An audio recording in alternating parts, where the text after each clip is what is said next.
Welcome back. The United States is warning that Russia will be made to pay for the most expensive cyber attack in history. And joining me in studio, cybersecurity expert from our program Strictly Security, Ram Levi, and attorney Dan Pomerantz. Great to have you both with us. Hi, Trace. Ram, we'll get you to explain this all to us for people that aren't so tech savvy. How was the cyber intelligence community able to identify Russia, and more namely the Russian military, as the perpetrator? Well, basically there are two ways to attribute attacks. One way is intelligence. You know by sources that an adversary has created an attack.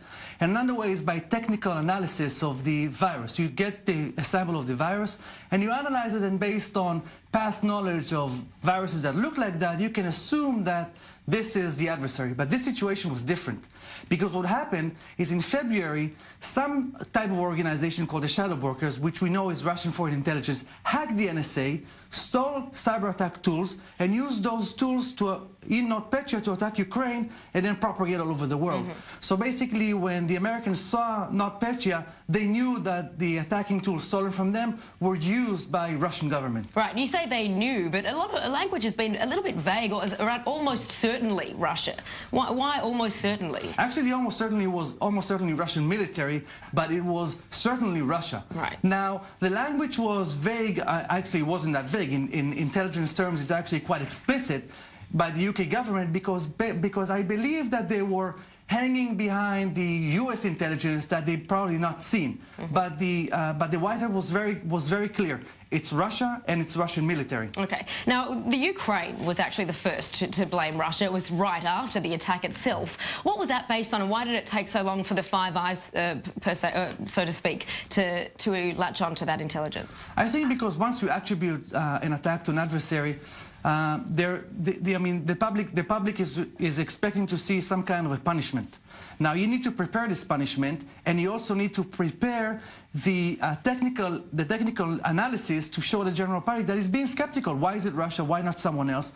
And that intelligence needs time to clear. Right. Okay. So then that's when I want to bring you in, Dan. We're looking at a punishment here. We're hearing from the White House that they're threatening international consequences. Yeah. What are the implications here? What kind of punishment could be? Well, the international law isn't settled on whether a cyber attack constitutes truly an act of war. There's scholarship on both sides.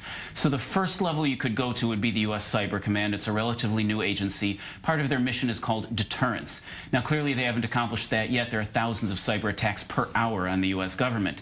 But they may have something they're planning, and maybe that's why they're being so cryptic.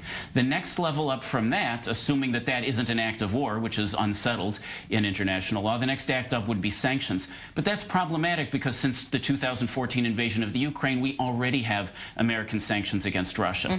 The next level up to that would be increasing those sanctions, but that creates difficulty for any country that does business with them. And of course, the next level up from that would be to actually get into actual acts of war, which could be a potential extreme possibility. Right. Well, has there ever been a case in history where we've seen a country make another country pay for a cyber attack? We haven't seen yet. There was recently an attack from North Korea just last May, and there was a lot of talk about that, and no consequences that we know of resulted. It may have been that there were some quiet consequences.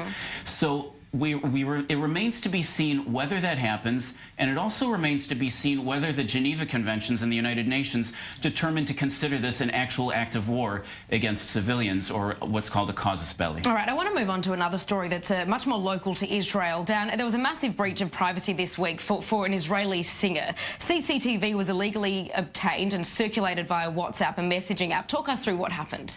Well, Eden Ben-Zakain, who's a very popular singer and a very attractive young woman, was filmed shot on a security camera in a dressing room at a store buying clothes. Apparently, the footage showed her nude. I haven't seen it myself, but that's apparently what it showed, and it was circulated on a WhatsApp group and shown on social media. Right. So it was illegally obtained and then illegally distributed, and effectively anyone who's continues to perpetuate that circle is committing a crime. That's correct. Israel has very strict privacy laws. Not only is it a civil offense, but something like this could mete out up to 5 years imprisonment. Right. The question is, how do you find the person? Sure, and Ram, that goes to you then. First of all, what makes an incident like this so concerning when you're seeing breaches of CCTV like this? I think what makes it so concerning is the fact that people do very little to protect their own privacy. The one thing that I think is that if you don't want to be caught in a place that you're maybe naked or something like that. Just don't put a camera there. But if you do choose to put a camera, I'm expecting people to use basic, cyber hygiene. For example, do not connect to the internet, use password, put it behind a firewall. The best practices that we already know that work pretty well. Right, so someone like you or I that walk into a clothing store or any kind of store that perhaps is monitored by CCTV, how can we make sure that we're not being monitored and that whatever's being filmed could be distributed among other people, especially in places like change rooms? You can't.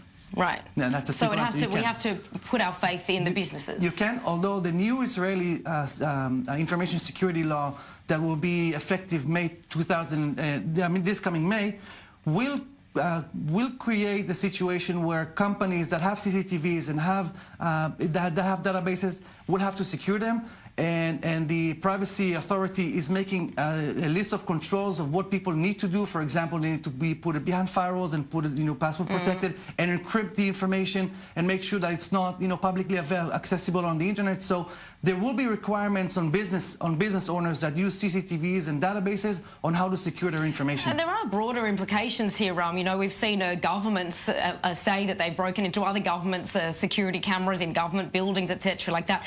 Are there any international efforts to try and standardize CCTV? Yeah, the National Security Council in the United States is now making an interagency report on the status of how we're going to create a cybersecurity standardization, not only for cameras, but for the Internet of Things. That means everything that is smart, smartphones, smart homes, smart watches, because we understand that there's an issue.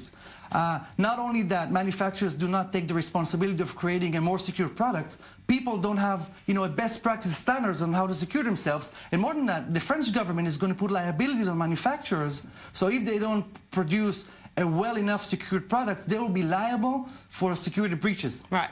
The question at this point really is whether the police are going to take this seriously enough to invest the resources to find the perpetrators and to hold them responsible. That's really what makes the difference between these laws having a real impact and between them being just a paper tiger. Right, well, I, for one, am certainly going to be looking in every corner of every room when I go into every change room. Ram Levi and Dan Pomerantz, thank you for that insight. Thank you, Tracy. My pleasure.